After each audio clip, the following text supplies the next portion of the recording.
सूद किसी भी मुआशरे के अंदर कारोबार को बंद करता है, गरीब को गरीब तर कर देता है, अमीर को अमीर तर कर देता है।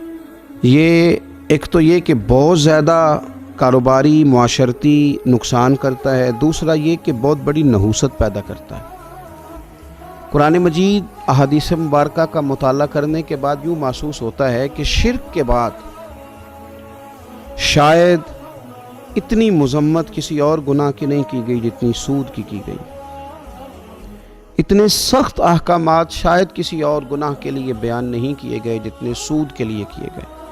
अल्लाह तबारक व तआला ने कुरान पाक में फरमाया, या अय्युहल्लज़ीना आमनुत्तकुल्लाह वज़रू मा बकिया मिनर रिबा।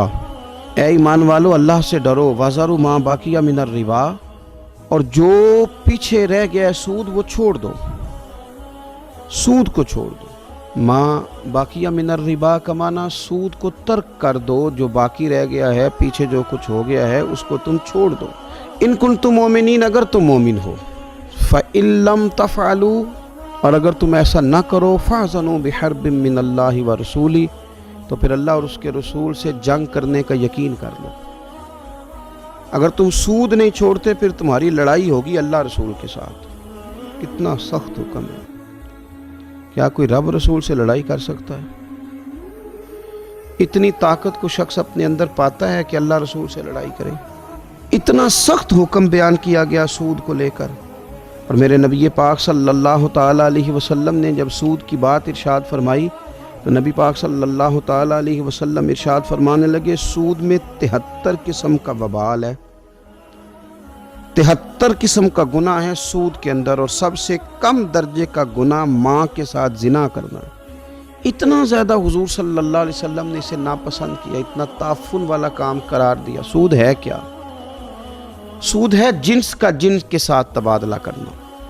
यानी किसी बंदे ने किसी को 100 रुपया दिया और फिर 110 का मुतालबा किया।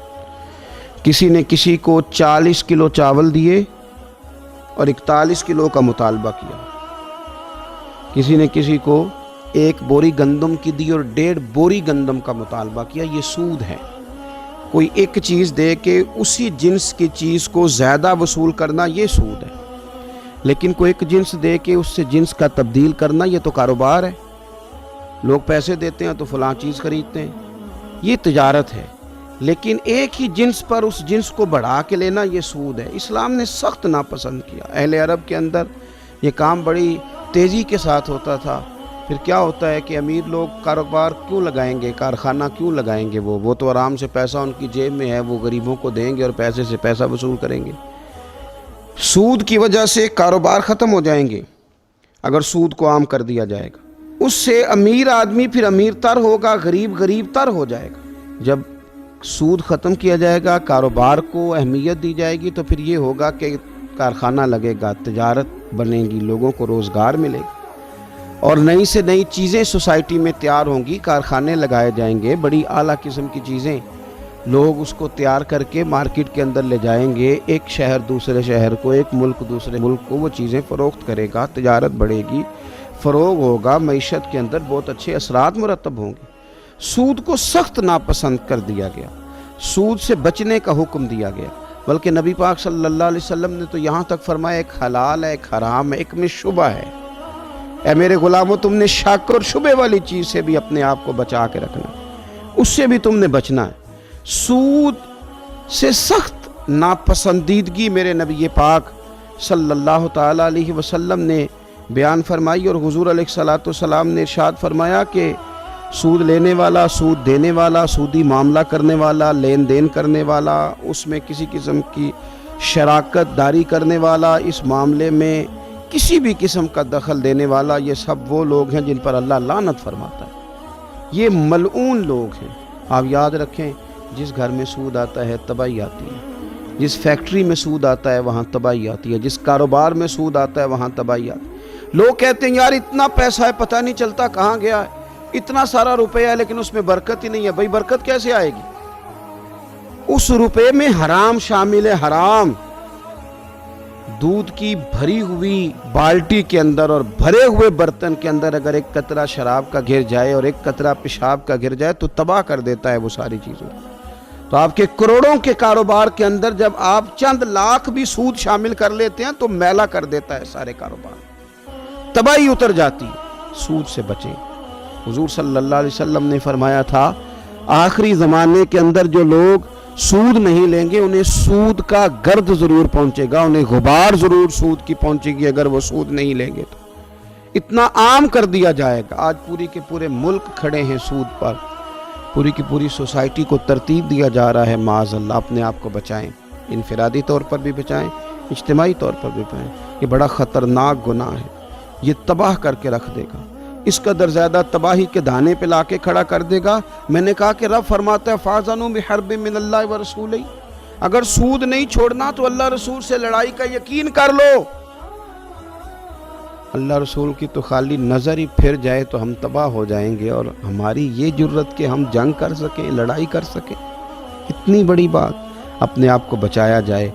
سود کا معاملہ یہ ہے کہ ذرا اگر آپ نے کسی کو کچھ دیا تو اس پر آپ کوئی نفع وصول نہیں کریں گے، بلکہ ہمارے بزرگوں کا طریقہ تو یہ تھا کہ حضرت سیدنا عمر فاروق رضی اللہ تعالیٰ عنہ نے حضرت ابی بن کعب رضی اللہ تعالیٰ عنہ کو 10,000 درہم بطور قرض دیے ہوئے تھے۔ حضرت ابی بن کعب رضی اللہ تعالیٰ عنہ نے نا انہیں کچھ پھل بطور تحفہ کے بھیجے، تو حضرت عمر نے وہ پھل واپس کر دیے۔ فرمایا چونکہ میں نے اس سے 10,000 درہم لینے، تو ایسا نہ ہو کہ کوئی بات دوسری ذہن میں آئے، حالانکہ تحفوں کا تبادلہ تو روٹین میں ہوتا تھا۔ تو صحابہ نے ہمیں یہ تعلیم دی کہ اگر تم نے کسی شخص سے قرض لینا ہے تو اس کا تحفہ بھی قبول نہ کرو، کہیں ایسا نہ ہو کہ وہ بھی اسی زمرے میں آ جائے۔ بہت محتاط ہو کے، چونکہ سود کا حکم بڑا سخت ہے، اس میں شدت بہت زیادہ ہے، اس میں تو میں نے کہا کہ جو مداخلت کرنے والا ہے نا اس معاملے میں وہ بھی ملعون اور لعنتی ہے، لہٰذا اس قدر زیادہ احتیاط کی جائے، اس قدر زیادہ محتاط رہا جائے۔ امام اعظم ابو حنیفہ رحمۃ اللہ علیہ قبرستان تشریف لے گئے جنازہ پڑھنے کے لیے، تو گرمی بڑی سخت تھی، قبر کے تیار ہونے میں کچھ دیر تھی، جنازے میں کچھ وقت تھا، تو ایک مکان تھا، اس مکان کا سایہ تھا، تو بہت سارے لوگ جا کے اس سائے میں کھڑے ہو گئے۔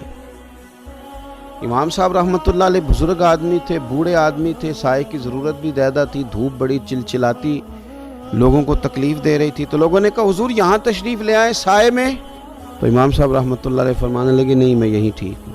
لوگوں کا اصرار بڑھا، ایک نے بھی کہا، دو نے بھی کہا، جب لوگ سمجھنے لگے کہ یار ایک سیانے آدمی کو ہم دعوت دے رہے ہیں اور ضرورت بھی ہے، تو بلا وجہ امام صاحب اپنے آپ کو تکلیف میں کیوں مبتلا کرتے ہیں، تو امام اعظم فرمانے لگے تم بات نہیں سمجھ پا رہے، اصل میں نا میں نے اس شخص سے پیسے لینے، یہ میرا مقروض ہے، اب اگر میں اس کی دیوار کے سائے سے کچھ نفع لوں گا تو ڈرتا ہوں کہیں سود میں نہ آ جائے، میں اس کے دیوار کے سائے سے بھی نفع نہیں لینا چاہتا، اس لیے کہ قرآن و سنت کے اندر جو سود کے سخت احکامات ہیں وہ میری نظر میں ہیں، میں دیکھ چکا ہوں، پڑھ سن چکا ہوں، مجھے ڈر آتا ہے، تو تھوڑے پہ گزارا کر لیں، تھوڑے پہ قناعت کر لیں۔ ویسے بھی حضور علیہ السلام نے فرمایا تم اللہ کے تھوڑے رزق پہ راضی ہو جاؤ، وہ بھی تمہاری تھوڑی عبادت سے راضی ہو جائے گا۔ لیکن یہ سود کے معاملات ہمیں بڑے بڑے نا پیکج دیے جاتے ہیں، بڑے بڑے رنگین کر کے بتایا جاتا ہے، بینکوں کے لوگ فلانے لوگ بڑی کہانیاں سناتے ہیں، گناہ کو بڑا سجا سوار کے پیش کرتے ہیں، لیکن یہ تباہی کر دے گا، یہ ہمارے دلوں سے لے کر ہماری سوسائٹی تک، ہمارے سماج تک، معاشرے تک، ہر چیز کو اپنی لپیٹ میں لے لے گا۔ اللہ کے حضور دعا ہے اللہ ہمارے گھروں کو بھی، ہمارے احباب کو بھی، ہمارے خاندانوں کو بھی اور ہمارے ملک کو بھی اس سود کی لعنت سے ہمیشہ کے لیے محفوظ فرمائے۔ آخر دعویٰ یعنی الحمدللہ رب العالمین۔